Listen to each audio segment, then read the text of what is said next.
Donald Trump is finally doing what he's been gearing up to do, and in fact, what he's been telling us he's going to do since the first Trump administration.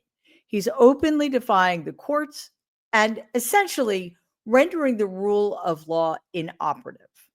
As a legal battle has ensued over Donald's illegal deportation of U.S. residents, the Trump regime has made its stance clear. They will not be listening to the courts or following orders handed down by what had previously been, until the Trump regime came back into power, a co-equal branch of government that was designed by this country's founders to exist as a check on executive power. Watch what Donald and the egregious little Nazi Stephen Miller had to say yesterday in the White House about the Supreme Court and the El Salvador deportation case. So you don't plan to ask for But the Supreme Court to is asking to... What was the ruling in the Supreme Court, Steve? Was it 9-0? Yes, it was a 9-0 in our favor against the district court ruling, saying that no district court has the power to compel the foreign policy function of the United States. As Pam said, the ruling solely stated that if this individual at El Salvador's sole discretion was sent back to our country, that we could deport him a second time.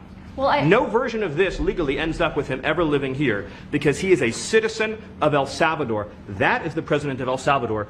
Your questions about it per the court can only be directed to him. Okay. How many lies can one person tell? I mean, yeah, he's outdoing Donald. I have to say, you know, hats off to you, you little Nazi. Okay, yes, it was a 9-0 ruling, but it was not in the favor of the Trump regime's illegal behavior. It was in favor of the rule of law and the plaintiff who was illegally deported and is being illegally detained in a notoriously inhumane El Salvadoran prison without due process, without recourse.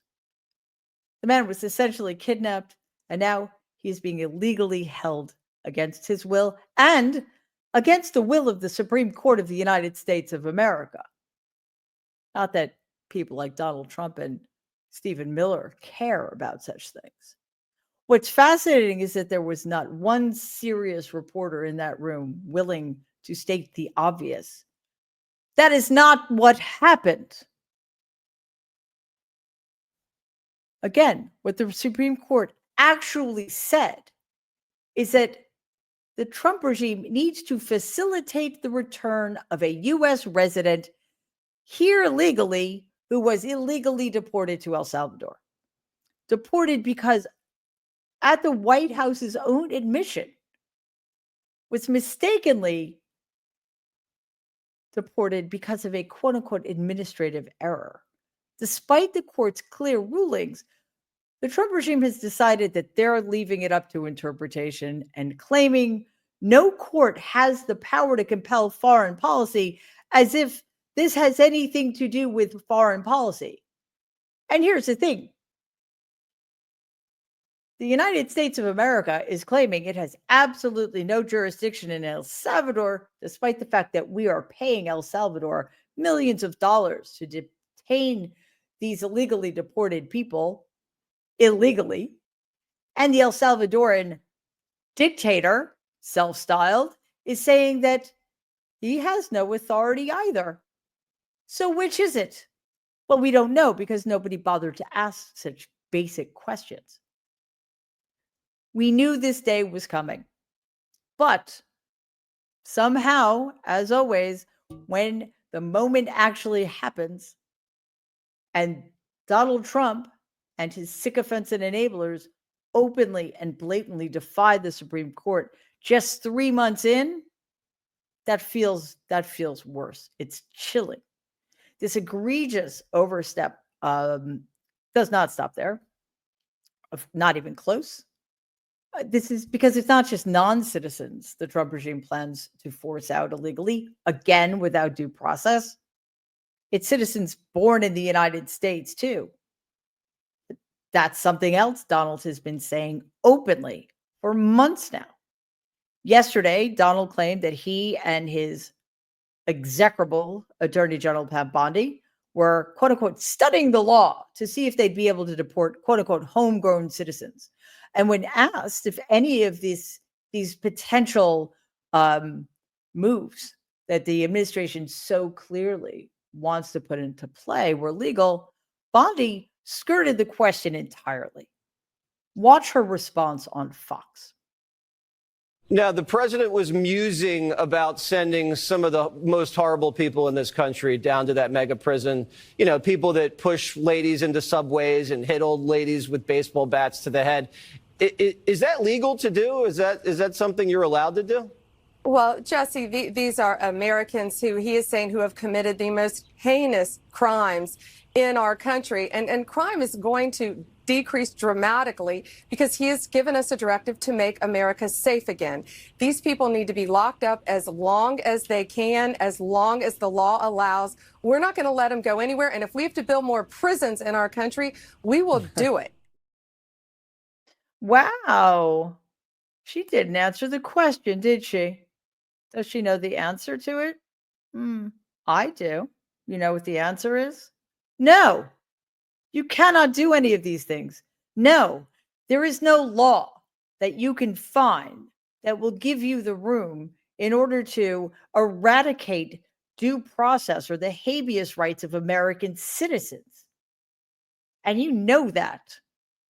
But you just don't have the courage to say it out loud. Why? I don't even know anymore why these people are pulling their punches.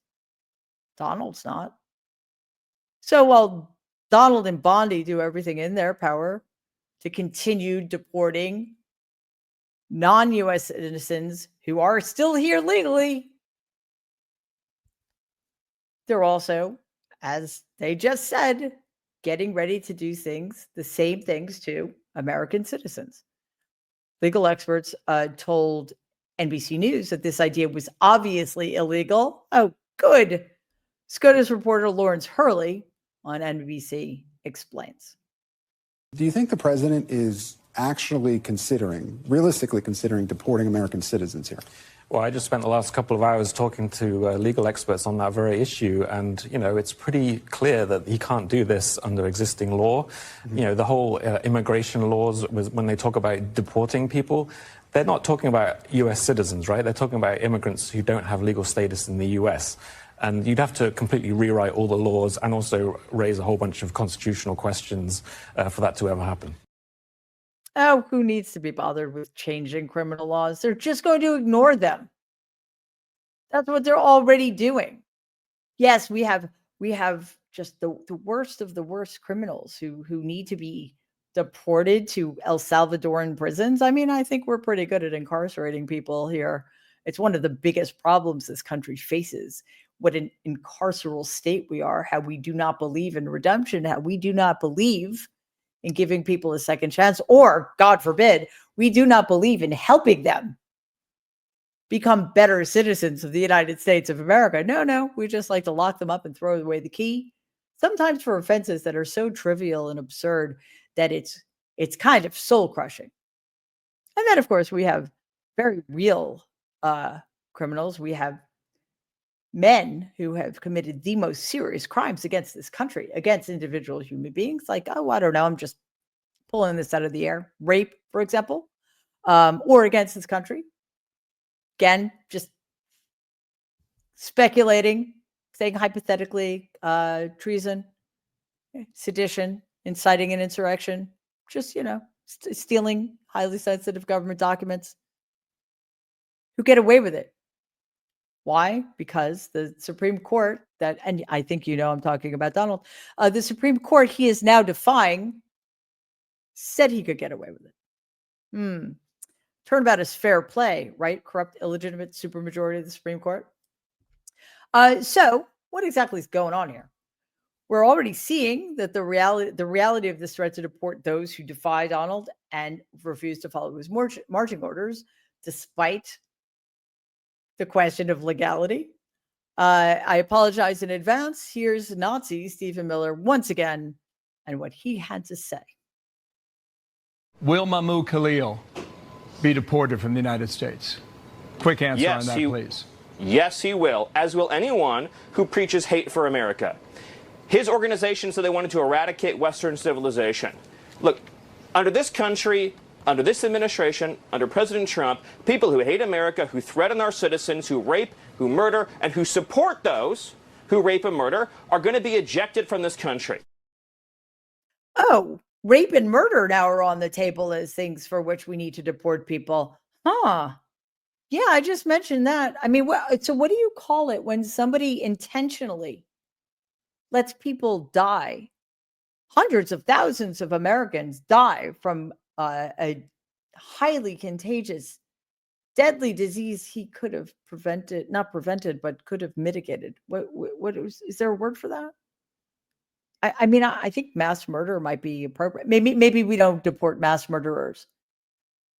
Maybe we just deport regular murderers. Sorry. I'm still catching up here. I'm still trying to figure out what the rules are here. And, Stephen Miller is always going to be my go-to. Because, hey, if you want to become expert in what is vile and what makes up the worst of America, yeah, just listen to Stephen Miller for 30 seconds and you'll get the hang of it. Also, by the way, we're now deporting people for thought crimes. If you hate America, honestly, it's pretty hard not to hate America right now, given what America has become under these people who, by the way, hate America. You're going to tell me Donald Trump and Stephen Miller don't hate America, don't hate the ideals this country is supposed to represent, supposed to aspire to? You're going to tell me they love this country? Yes, we love it so much, we need to dismantle it and destroy it and turn it into something unrecognizable, an utter hellhole of fascism and hate and violence and vengeance. Yes, that is how much we love America. This is just one step in the regime's propaganda tour to villainize those whom they consider enemies. Basically, whom do they consider enemies? Do you think they really care if somebody says something mean about America? No. L'état, c'est moi. Donald hates it when people say mean things about him. I'm more than happy to oblige, but I have other things to discuss right now. DHS spokesperson, that's Tricia McLaughlin, that's Department of Homeland Security, yesterday compared Abrega Garcia, who's the man who was deported to El Salvador, a father and a husband here legally again, to Osama bin Laden, saying to Fox, quote, "The media would love for you to believe that this is a media darling. He's just some Maryland father.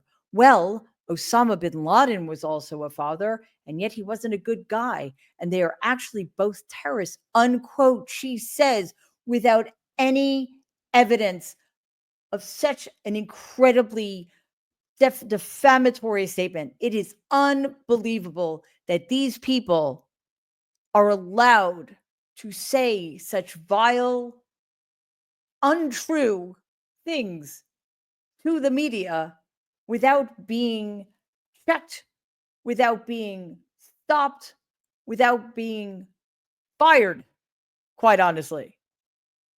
Yeah, but Donald likes it, so why would they be fired? And I think one thing, and I know I have to get over this, it never ceases to amaze me just how many people are waiting in line to be the next Nazi, to help the Trump regime spread its disinformation and propaganda. It's a little demoralizing. On Monday, the Trump regime barred AP reporters and photographers from covering an Oval Office event with El Salvador's president, the guy who considers himself the world's coolest dictator, despite the fact that a federal court order that took effect that same day made it very clear that the White House must give AP access. A judge ruled last week that the White House cannot retaliate against the AP for exercising free speech. Just to be clear, what free speech were they exercising? I hope you're sitting down because it's incendiary. The AP had the audacity to continue to refer to the Gulf of Mexico as the Gulf of Mexico. That was the sin. That was the crime. That is what got them kicked out of the Oval Office and kicked off of Air Force One, etc. Kicked out of the White House press bowl. The White House was ordered not to do that anymore, and they didn't. They didn't. The judge denied request for a delay and affirmed that the Trump regime must give the AP access to report on White House happenings. It was a very, very clear ruling. There was no ambiguity here at all. And the decisions being appealed by the White House, arguing it doesn't need to comply until the appeal is resolved, which is not true. A hearing is set on Thursday in the DC court. So Donald and his lackeys have decided that they don't need to comply with court orders unless they feel like it. And if a court order goes against them, guess what? They're never going to feel like it. Once again, what rule of law? What checks and balances? Who needs such things? I am beyond understanding at this point why these DOJ attorneys who are arguing these absurdities in a courtroom and who are, quite frankly, to a person behaving with such vile disrespect towards the judges hearing these cases and deciding upon them, why not one of them has yet been slapped with contempt charges. It is, I mean, is it any wonder that the Trump regime and the DOJ feel so entitled when nothing they have done thus far has triggered the most basic attempt to stop them in their tracks? Charge them with contempt. They do it, fine them, and then if they keep doing it, throw them in jail. Before we go further, though, please like this video, share it, and if you haven't already, please subscribe to our channel because we're pushing for 400,000 subscribers, which would be awesome. As independent media, your support helps us reach more people and helps us keep this going. All right. So while Donald and his minions continue to defy court orders in the most egregious and blatant way imaginable, politicians and higher education institutions are pushing back. Finally, on Monday, Senator Chris Van Hollen, who's a Democrat from Maryland, said he would travel to El Salvador if Kilmar Abrego Garcia, again, the Maryland resident who is being illegally detained there, was not returned to the United States by midweek. Check this out. I saw the comments of President Bukele, and I look forward to meeting with him. I've requested to meet with him. I reached out to the ambassador here to ask to meet while he's here. But I've also made clear if we can't meet here, I do intend to go to El Salvador to discuss the release of this individual who is illegally detained. A Maryland man who's the father of 3 in a notorious prison in El Salvador. And I believe the president of El Salvador will recognize why it's important to allow him to return to the United States of America. Of course, President Trump could have just said, bring him home. Of course he could have done that.